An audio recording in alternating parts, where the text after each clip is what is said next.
Hello and welcome to Fantasy Premier League, the D in its journey. This is the Wildcard Draft late edition for Game Week 8. So, look, a few things have changed since I did the early edition last week, and I can't actually afford the team that I did in the early edition anymore. So I'm going to quickly, without further ado, make sure you do like this video and subscribe if you're new around here. And let's get into what is actually going to be my late edition of my wildcard draft that I actually prefer more than what this one from last week actually looks like. So without further ado, let's get into it.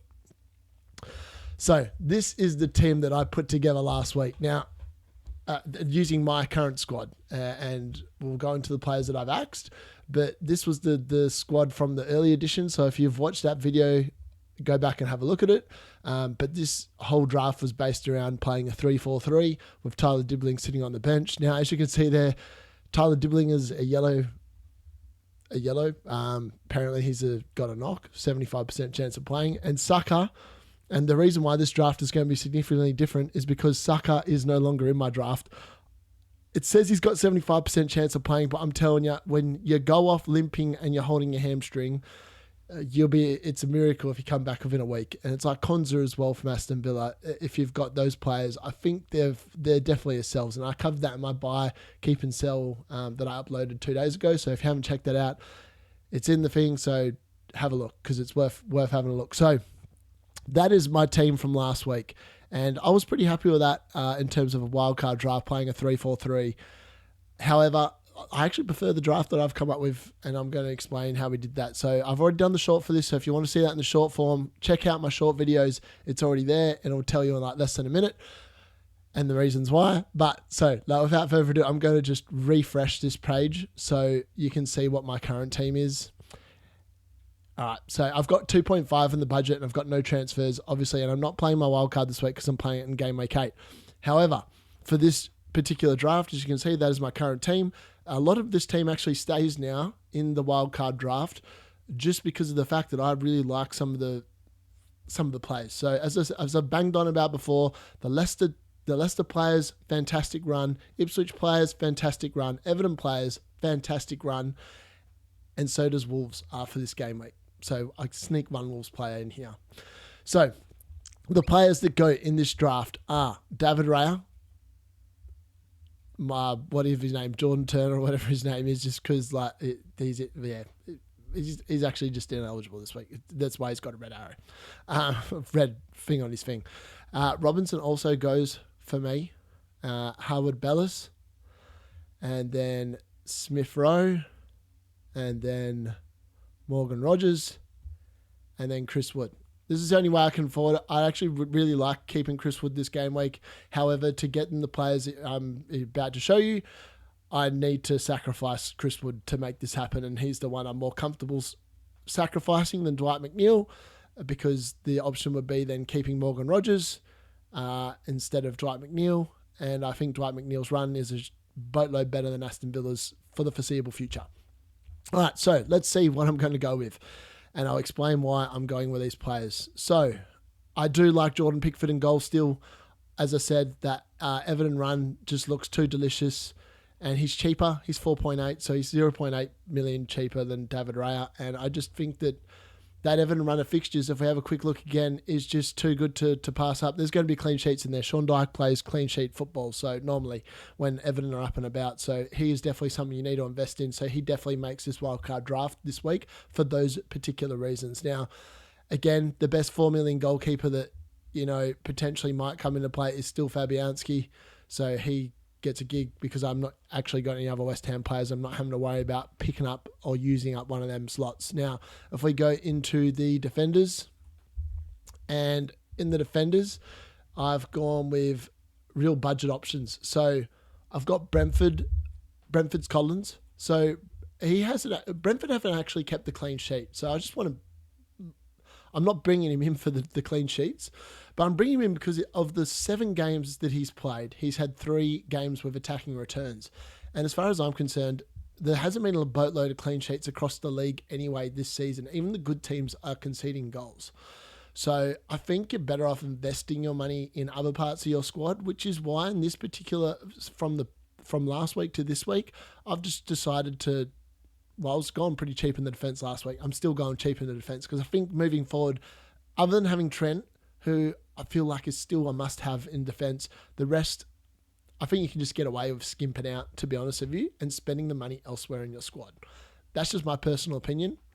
It's also why I've dropped David Raya in this particular squad. And also Arsenal's got a harder run of fixtures coming up after this week against Bournemouth. The next 3 games are quite tricky games.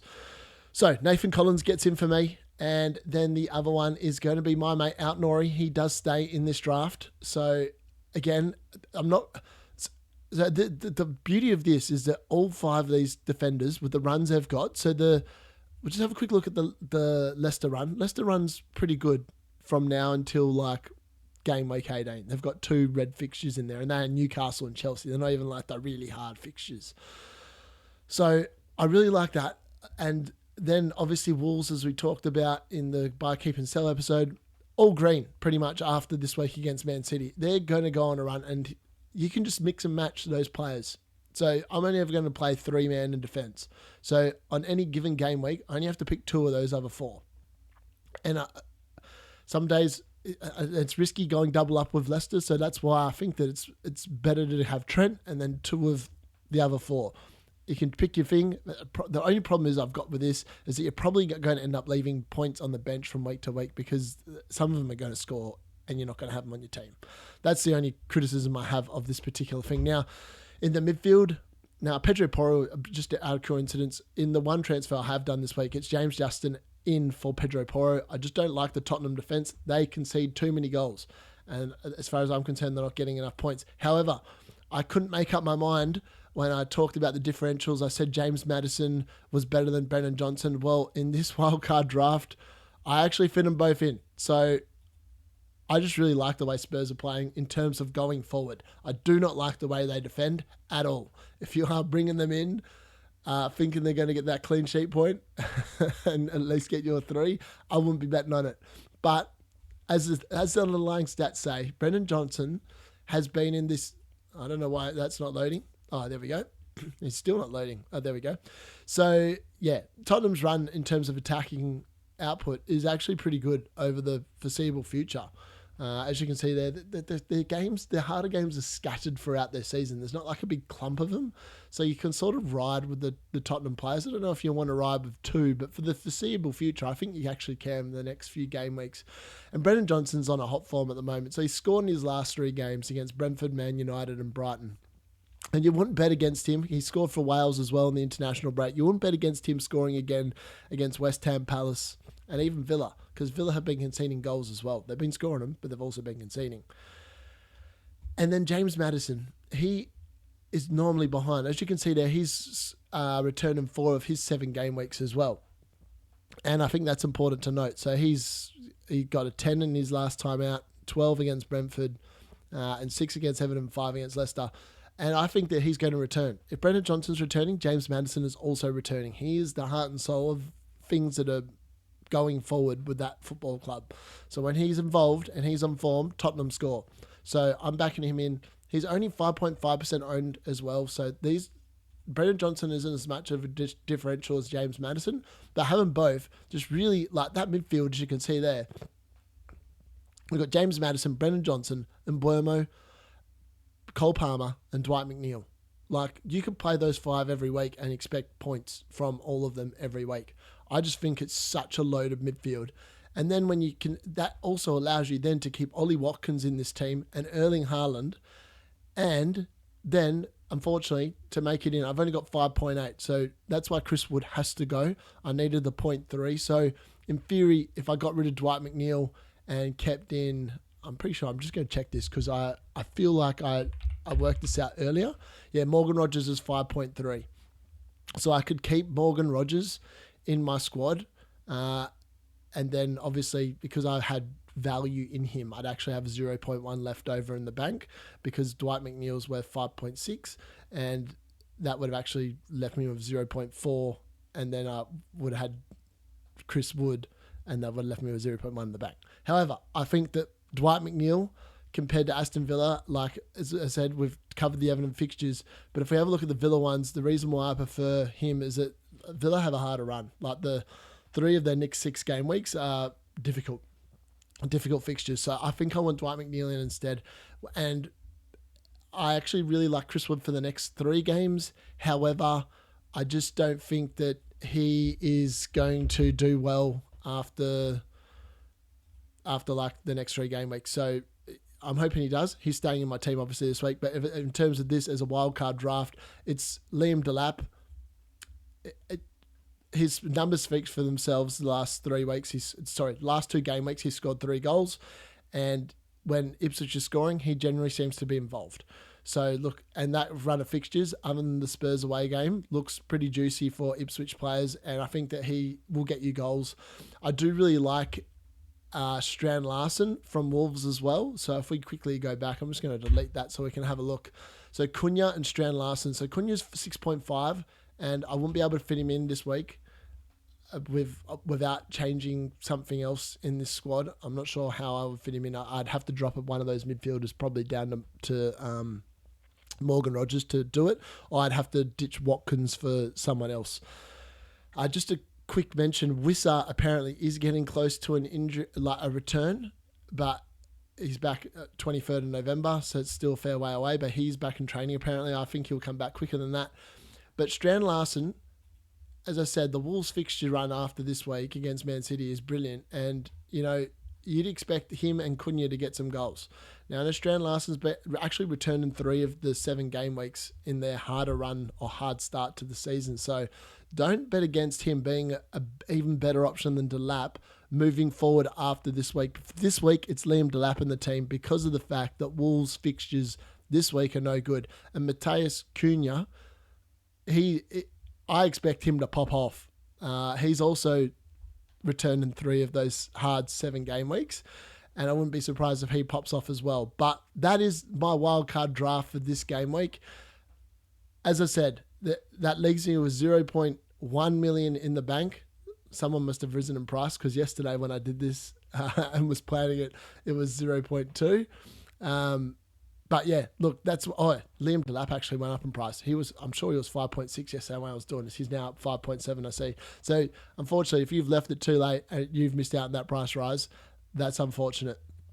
Also, it's quite possible that Dwight McNeil or Justin have also gone up in price, or Cole Palmer, one of those ones. But that's what I'd be doing. That is the wildcard draft for this week. I think that will get a boatload of points. The beauty of this draft is you can play all the formations. If depending on the game week, you could potentially roll out the whole 5 defense. I wouldn't be recommending that. The defenders aren't keeping clean sheets this season, but in theory, it's possible. There's not a really crap defender in there that hasn't returned this year.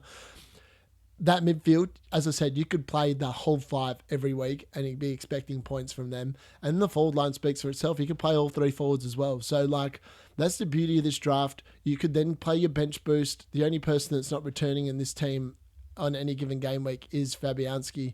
Let me know what you think in the comments. I'm intrigued to know. This is a very different draft to last week's one, and I have kept a lot of my players, which is probably a sign of the fact that I'm actually really happy with the team that I have at the moment, and I'm quite satisfied with it moving into game week 12. I wasn't disappointed that I could only make 1 transfer this week, but yeah, so that is the wildcard draft that I'll be going with and the reasons behind it. Let me know if you're on wildcard. What are you playing this week? My friend Oliver, he is playing his wild card, and I can tell you, I'm just going to quickly read out his team that he has in his squad. So he has, and he's Croatian, right? So you have to bear with him. He's not the cleverest bloke in the world. So he's actually gone with Onana in goal and Henderson. So he's actually wasting some money there. And I don't mind that because, if you're not going with a premium goalkeeper, maybe it is good to be able to swap him around. But then in his defence, he's got Justin, Gabriel, Ashley Young. I don't know why you'd have him. There's much better Everton players. You could get Molienko, who's 0.1 million cheaper, and he'd be better. He's got Guardiola and Samuels from Brighton. Don't know why he's got him. He must be an enabler. In his midfield, he's got Cole Palmer, Brennan Johnson, Martinelli, Rogers, and Kovacic. So as I told you, mate, Kovacic's points, no good. Don't bring in players that have already scored the points. No good at all. And then up front, he's gone Vardy, Watkins, and Haaland. So I don't mind his wildcard draft that he's done. However, I just think that Arsenal's run of fixtures after this game week aren't good for the next 3 game weeks, and that's why I have ditched all Arsenal, and I've almost ditched all of Liverpool as well for that very reason as well. And then chasing Kovacic and Young makes no sense to me. So look, let me know what you think. If you've got a wildcard draft in the comments, that's mine. Hopefully it helps if you're using that card this week. And if you did like this video, please make sure you like it. And if you're new, as I said before, make sure you subscribe. That's the D in it out. I'll be back tomorrow with my team selection for game week 8. Good luck out there to everyone.